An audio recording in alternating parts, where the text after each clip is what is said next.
জামাত ইসলামী বাংলাদেশ কর্তৃক আয়োজিত আজকের এই বিশাল জাতীয় সমাবেশের সংগ্রামী সভাপতি উপস্থিত আছেন, জাতীয় নেতৃবৃন্দ, সাংবাদিক বন্ধুগণ, সারা দেশ থেকে লক্ষ লক্ষ ইমানদার দেশপ্রেমিক ভাইরা আমার, আজকের জামাত ইসলামের জাতীয় মহাসমাবেশ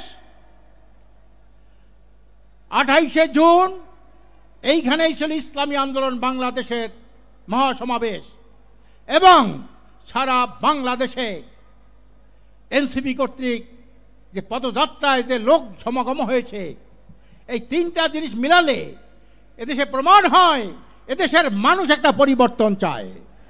এদেশের মানুষ ফ্যাসিবাদ মুক্ত এটি সুখী সমৃদ্ধ কল্যাণ রাষ্ট্র চায়। প্রিয় ভাইরা আমার, আমরা স্বাধীন হয়েছে 53 বছর।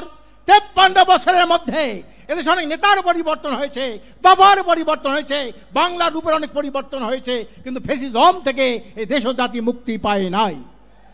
স্বাধীনতার পর যারা স্বাধীনতার যুদ্ধের এক নায়ক বলে ঘোষণা দিয়েছিল, তারা এই গণতন্ত্রকে হত্যা করেছে, রাষ্ট্রীয় সম্পদ চুরি করেছে। ধারাবাহিকতায় এই 53 বছরের মধ্যে এদেশের মানুষ একটা সুষ্ঠু নির্বাচন কখনো দেখে নাই, বরং দুর্নীতিতে 5 বার বিশ্ব চ্যাম্পিয়ন হয়েছে, লক্ষ লক্ষ কোটি টাকা তারা বিদেশে পাচার করেছে, হাজার হাজার নিরীহ মানুষকে তারা খুন করেছে। আওয়ামী লীগ ছিল একটা গজবের নাম, আওয়ামী লীগ একটা আযাবের নাম, আওয়ামী লীগ একটা ধ্বংসের নাম, আওয়ামী লীগ একটা অভিশাপের নাম, আওয়ামী লীগ একটা টাকা পাচারকারীর নাম, আওয়ামী লীগ লক্ষ লক্ষ মানুষকে নিপীড়ন, নির্যাতন, মিথ্যা মামলা দেওয়ার নাম। সংগ্রামী ভাইরা আমার, আমি আজকে বলতে চাই, বাংলাদেশটাকে এই ক্ষমতাসীনরা একটা জঙ্গল রাষ্ট্রে পরিণত করেছিল। আর জঙ্গলের মধ্যে থাকে কারা? সাপ বিচ্ছু থাকে, কি বলেন ঠিক না? শুয়ার ভল্লুক থাকে। আর এইটাকে নেস্ত নাবুদ করতে হলে যোগ্য শিকারী দরকার। আজ 53 বছরের মধ্যে দেশটাকে যেভাবে নির্মমভাবে তারা এইভাবে শোষণ করেছেন, নিপীড়ন করেছেন, এই জন্যে সকল ইসলামী দল, দেশপ্রেমিক দল আজকে ঐক্যবদ্ধ হয়েছে। আমি সবাইকে বলি, এই ঐক্য না থাকলে যদি আবার ফ্যাসিস্ট এই দেশে আসতে পারে, ফিরে আসতে পারে, ক্ষমতা নিতে পারে, কেউ পীরের চামড়া কিন্তু আর থাকবে না।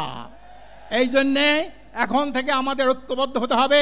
পিয়ারের দাবি উঠছে, পিয়ার হইল সমস্ত ফ্যাসিবাদ, ভোট চুরি, ভোট ডাকাতি বন্ধের একমাত্র পথ হলো এই পিয়ার পদ্ধতির নির্বাচন।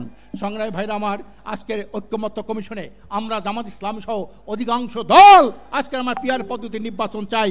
সারা বিশ্বে 91টা দেশে পিয়ার পদ্ধতির নির্বাচন আছে, কিন্তু একটি দল যারা আবার নূতনভাবে এই দেশে ফ্যাসিজম কায়েম করতে চায়, ভারত আধিপত্যবাদ বিস্তার করতে চায়, তারা পিয়ার চায় না।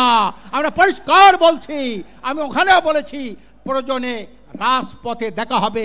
এই দেশের মানুষের আশা আকাঙ্ক্ষা পিয়ার পদ্ধতির মাধ্যমেই আমরা একটা নির্বাচন, সুষ্ঠু নির্বাচন চাই, যে নির্বাচনের মাধ্যমে একটি সুখী সমৃদ্ধ কল্যাণ রাষ্ট্র প্রতিষ্ঠা হবে, ফেসিবাদের চিরতরে কবর রচিত হবে। আমরা সবাই ঐক্যবদ্ধ থাকবো, ঐক্যবদ্ধ আছি।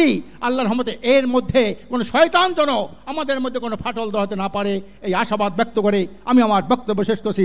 আমা তৌফিকি